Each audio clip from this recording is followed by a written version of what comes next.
There's something strange that happens after you stop blaming yourself. Nothing changes immediately. Your life looks the same. You wake up in the same place. You follow the same routines. You talk to the same people. But something feels different. Not outside, inside. You begin to notice how much of your life happens automatically. How many of your reactions are rehearsed. How many of your days pass without you fully entering them. You start to see it in small moments. Moments where you say the right thing without thinking.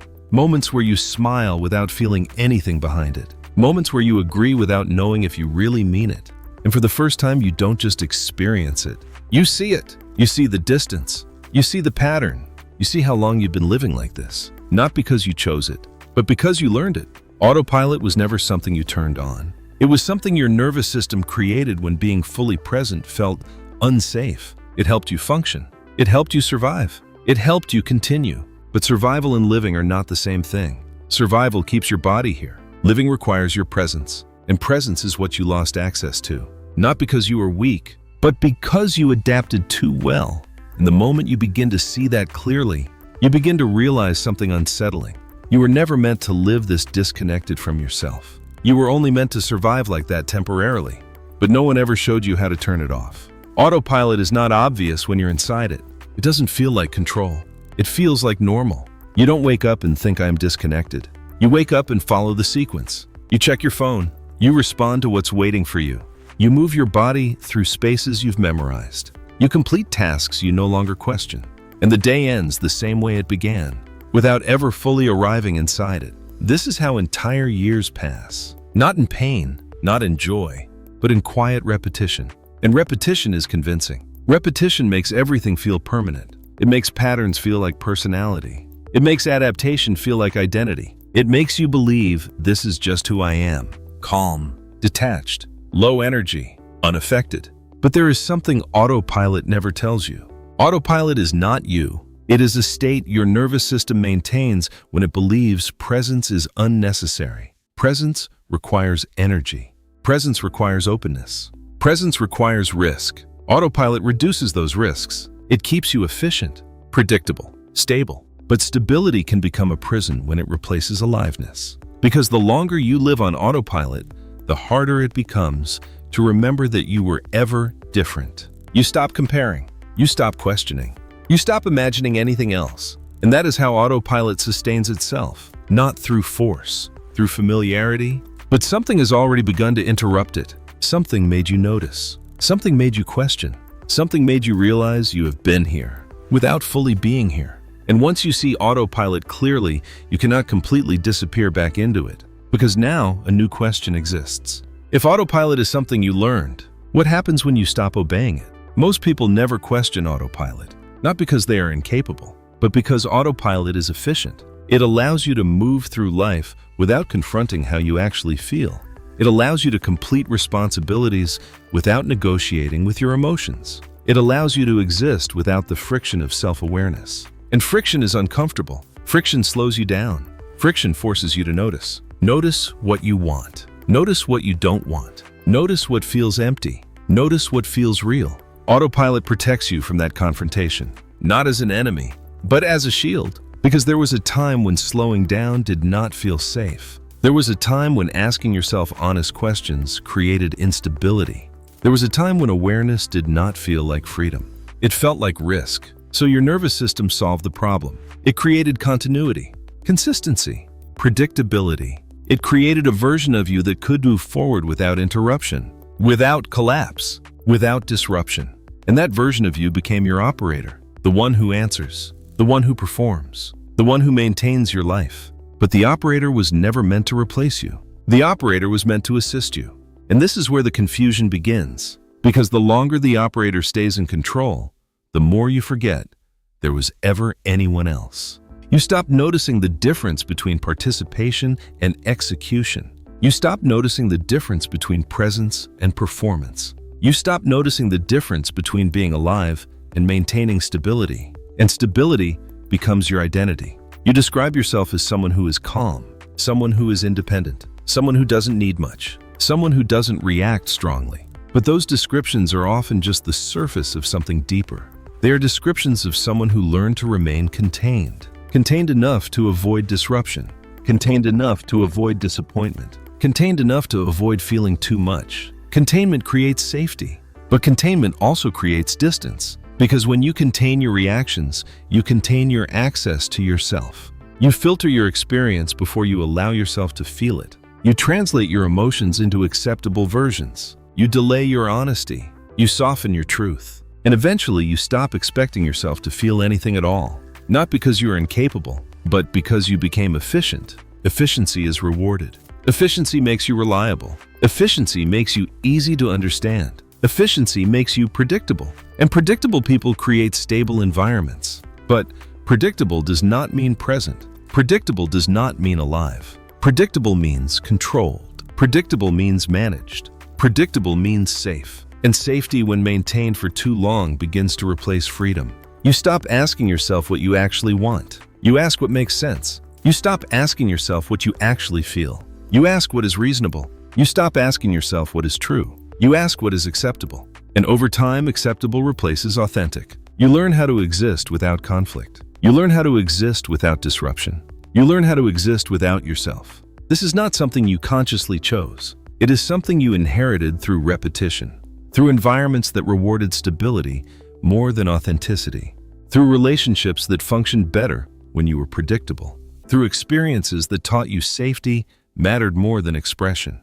And none of that makes you weak. It makes you adaptive. But adaptation becomes dangerous when it becomes permanent. Because adaptation is supposed to respond to conditions, not replace identity. You were never meant to live your entire life in response mode. You were meant to live in participation mode. Participation requires uncertainty. Participation requires emotional availability. Participation requires presence. And presence cannot exist while autopilot is in control. Because autopilot is designed to reduce uncertainty.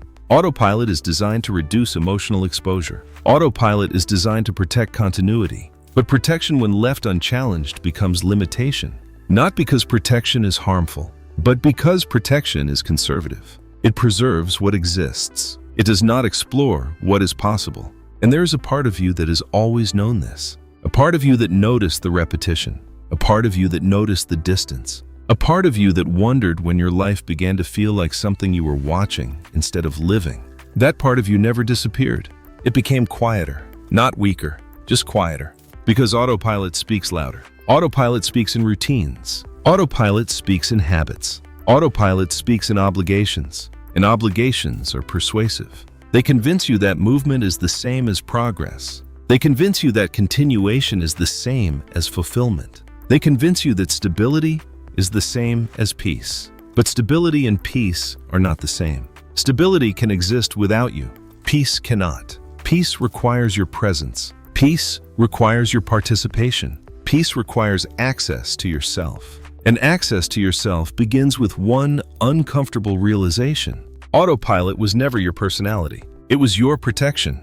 And protection only exists where something once felt unsafe. Which means the numbness you experienced was never random. It was a signal that your system had chosen continuity over presence. And the moment you realize that, autopilot stops feeling like who you are. It starts feeling like something you are inside of, something that can be observed, something that can be questioned, something that was learned. And what was learned can be unlearned. The moment you realize autopilot was learned, something inside you begins to divide, not in a destructive way, in an awakening way. Because now there are two versions of you that you can see clearly. The version that continues automatically, and the version that is watching it happen. The version that says the expected thing, and the version that notices it wasn't fully true. The version that keeps moving, and the version that feels left behind. This is where the real conflict begins. Not between you and the world, but between you and the pattern. Because autopilot does not disappear just because you see it. It continues. It continues answering messages the same way. It continues following routines the same way. It continues protecting you the same way. Because autopilot was never designed to stop on its own. It was designed to maintain stability. And stability is persuasive. Stability reminds you how much you could lose. It reminds you how much disruption could cost you. It reminds you how dangerous uncertainty once felt. So even as awareness grows, hesitation grows with it. You begin to notice moments where you could respond differently, moments where you could say what you actually feel, moments where you could stop pretending everything is fine, And yet, something holds you back. Not weakness, memory. Memory stored in your nervous system. Memory of what it felt like when honesty created distance. Memory of what it felt like when authenticity created instability. Memory of what it felt like when being fully yourself was not safe. So the operator steps in again. The operator says the safe thing. The operator chooses the predictable action. The operator maintains continuity. And from the outside, nothing changes. But inside, something feels different, because now you see it happening. You see the moment where truth becomes edited. You see the moment where instinct becomes suppressed. You see the moment where presence becomes replaced, and seeing it changes your relationship to it. You are no longer completely inside autopilot. You are in conversation with it. You begin to question it, not aggressively, not dramatically, quietly. You begin to notice how often autopilot speaks for you, how often it chooses comfort over honesty, how often it chooses stability over aliveness. And you begin to feel the cost, not as pain, as absence. Absence of spontaneity, absence of emotional depth, absence of participation. You realize that autopilot protected you from pain, but it also protected you from joy. It protected you from rejection, but it also protected you from connection. It protected you from loss, but it also protected you from love. Because love cannot exist in autopilot. Love requires presence. Love requires uncertainty. Love requires emotional exposure. And autopilot was built to minimize exposure. This is the paradox. The system that helped you survive is now the system that prevents you from feeling fully alive. Not because it is broken, but because it is doing exactly what it was designed to do. Preserve, maintain, protect, even when protection is no longer necessary. This is why change feels difficult. Not because you are incapable, but because autopilot is loyal. It is loyal to a version of you that needed protection. It is loyal to a past where safety was not guaranteed. It is loyal to experiences that no longer exist. And loyalty is powerful. Loyalty convinces you to remain the same. Loyalty convinces you that change is betrayal. Betrayal of who you had to be to survive. So you hesitate, not because you want to remain numb, but because part of you is still trying to protect the person you used to be. And that part deserves respect, because that part carried you through uncertainty. That part preserved your continuity. That part kept you here, but you are no longer there. You are here, and here is different. Here is where awareness exists. Here is where you can see the pattern. Here is where you can feel the division, not as something permanent, as something transitional. You are not trapped between two identities. You are witnessing the moment where one identity stops being automatic, and the other begins to emerge, not forced, not constructed, recognized, because the version of you that exists beyond autopilot was never created. It was always there, waiting for you to see it clearly enough to trust it again. And trust does not begin with action. Trust begins with permission. Permission to notice. Permission to question. Permission to exist without immediately correcting yourself. Because the moment you stop immediately obeying autopilot, you create space. And space is where something new can finally appear.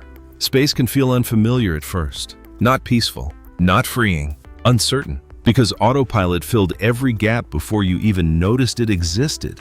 It told you what to do next, what to say next, what to feel next. It removed the burden of uncertainty by replacing it with routine. But now, for the first time in a long time, there are moments where nothing immediately replaces your awareness. Moments where you notice yourself before the pattern takes over. And in those moments, something unusual happens. You hesitate, not out of fear, out of recognition. Recognition that you have a choice. Not a dramatic choice, not a life-changing decision all at once. A smaller choice. The choice to pause before responding. The choice to notice what you actually feel before translating it into something acceptable. The choice to remain present for 1 second longer than usual. This may seem insignificant, but it changes something fundamental. Because autopilot depends on speed. It depends on immediate continuation. It depends on the absence of interruption. Awareness interrupts that speed. Awareness slows the automatic process. And when the process slows down, you begin to see how much of your life was happening without your participation. Not because you were incapable, but because you were efficient. Efficiency removed friction. Efficiency removed uncertainty. Efficiency removed you from the equation. And now inefficiency begins to return. Not as dysfunction, as presence. Presence does not rush. Presence does not predict. Presence experiences. At first, this can feel uncomfortable, even destabilizing, because presence exposes what autopilot concealed. It exposes how long you've been disconnected. It exposes how much you've been performing instead of participating. It exposes how much of your identity was shaped by protection instead of expression. And seeing that clearly can create grief. Not grief for something that physically ended. Grief for something that slowly faded without you noticing. Grief for the version of you that once moved freely. The version of you that reacted without calculation. The version of you that felt without hesitation. That grief is not a setback. It is evidence. Evidence that your awareness is returning. Because you cannot grieve something you never valued. And you cannot value something you never experienced. Grief confirms that part of you remembers. Remembers what it felt like to exist without constant self-management. Remembers what it felt like to be inside your own life instead of watching it from a distance. And memory is powerful. Memory reminds your nervous system that autopilot was not your original state. It was your adaptive state, a temporary solution that became permanent through repetition. But repetition can be interrupted, not through force, through recognition. Recognition weakens automation. Recognition introduces choice. Choice introduces possibility, and possibility is where identity begins to shift. Not by becoming someone new, by allowing someone familiar to return. Not suddenly, not completely, gradually, in moments where you stay present instead of disappearing. In moments where you feel something without immediately suppressing it. In moments where you stop assuming that numbness is your natural condition, because it never was. It was your protection. And protection, once understood, no longer needs to remain in control. There is a difference between knowing something intellectually and realizing it internally. You may have understood for a while that you were living on autopilot. You may have noticed the repetition, the predictability, the distance, but understanding it mentally does not immediately free you from it. Because autopilot is not sustained by logic. It is sustained by familiarity. Familiarity convinces your nervous system that this pattern is still necessary. It convinces your body that nothing has changed, that the same protections still need to remain in place, that the same distance still needs to be maintained. But awareness introduces something unfamiliar. It introduces contradiction.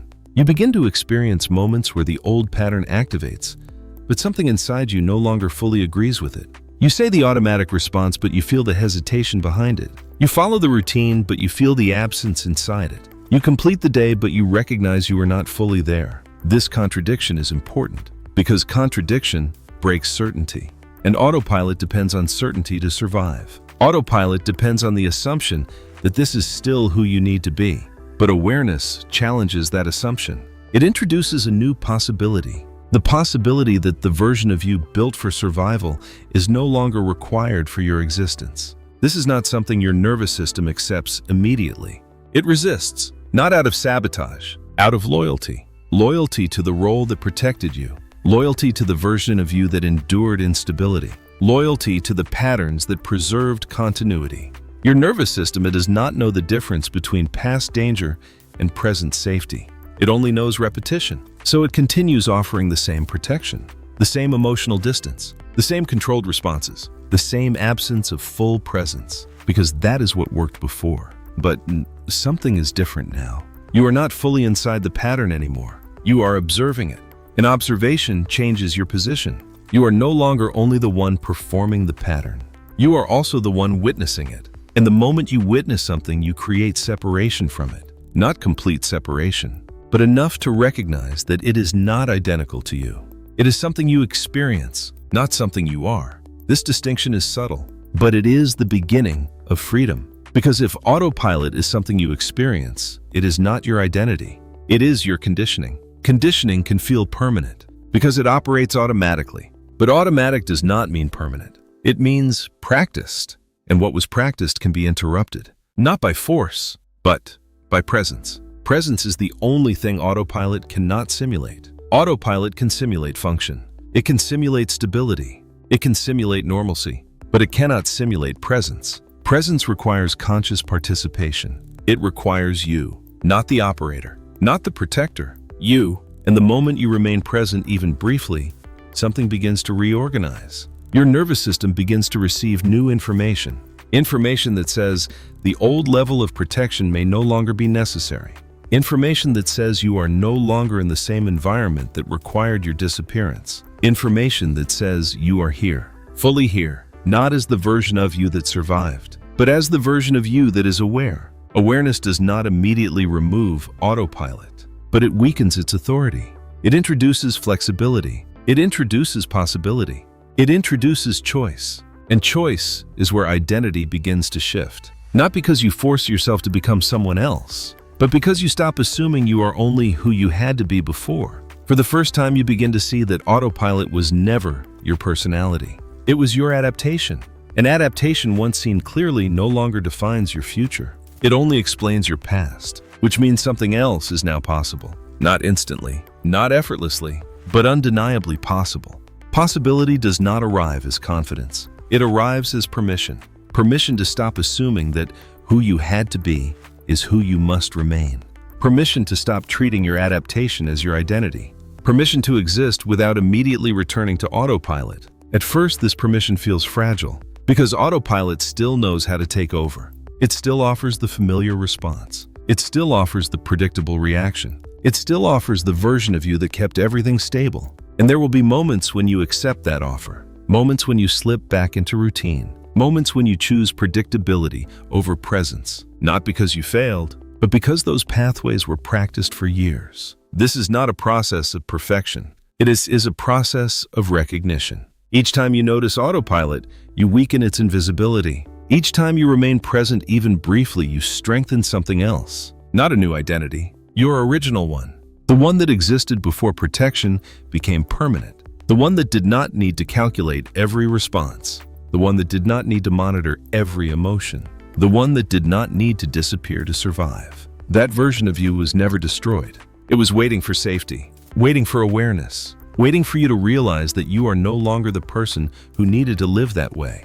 Because autopilot was built for a version of your life that no longer exists. It was built for uncertainty you have already survived. It was built for instability you have already endured. It was built for environments you are no longer inside. But autopilot does not update itself automatically. It waits for you to show it that presence is now safe. Not through force, through experience. Through moments where nothing bad happens when you remain present. Through moments where honesty does not create abandonment. Through moments where emotion does not create collapse. Your nervous system learns through evidence, and each moment of presence becomes evidence. Evidence that you are no longer required to disappear. Evidence that you are allowed to exist fully. Evidence that survival is no longer your only role. This is where living begins, not as a dramatic transformation, as a gradual return. A return to participation. A return to emotional availability. A return to yourself. You do not have to create this version of yourself. You only have to stop abandoning it, because it never left you. It only waited for you to see that you could come back. In the next part, you will begin to understand what it means to rebuild your identity after years of living in protection. Not by becoming someone new, but by recognizing who you were before you learned to disappear. I explain that step in the next video. You'll find it in the description. It may be the first time you see yourself not as someone who adapted, but as someone who can finally return.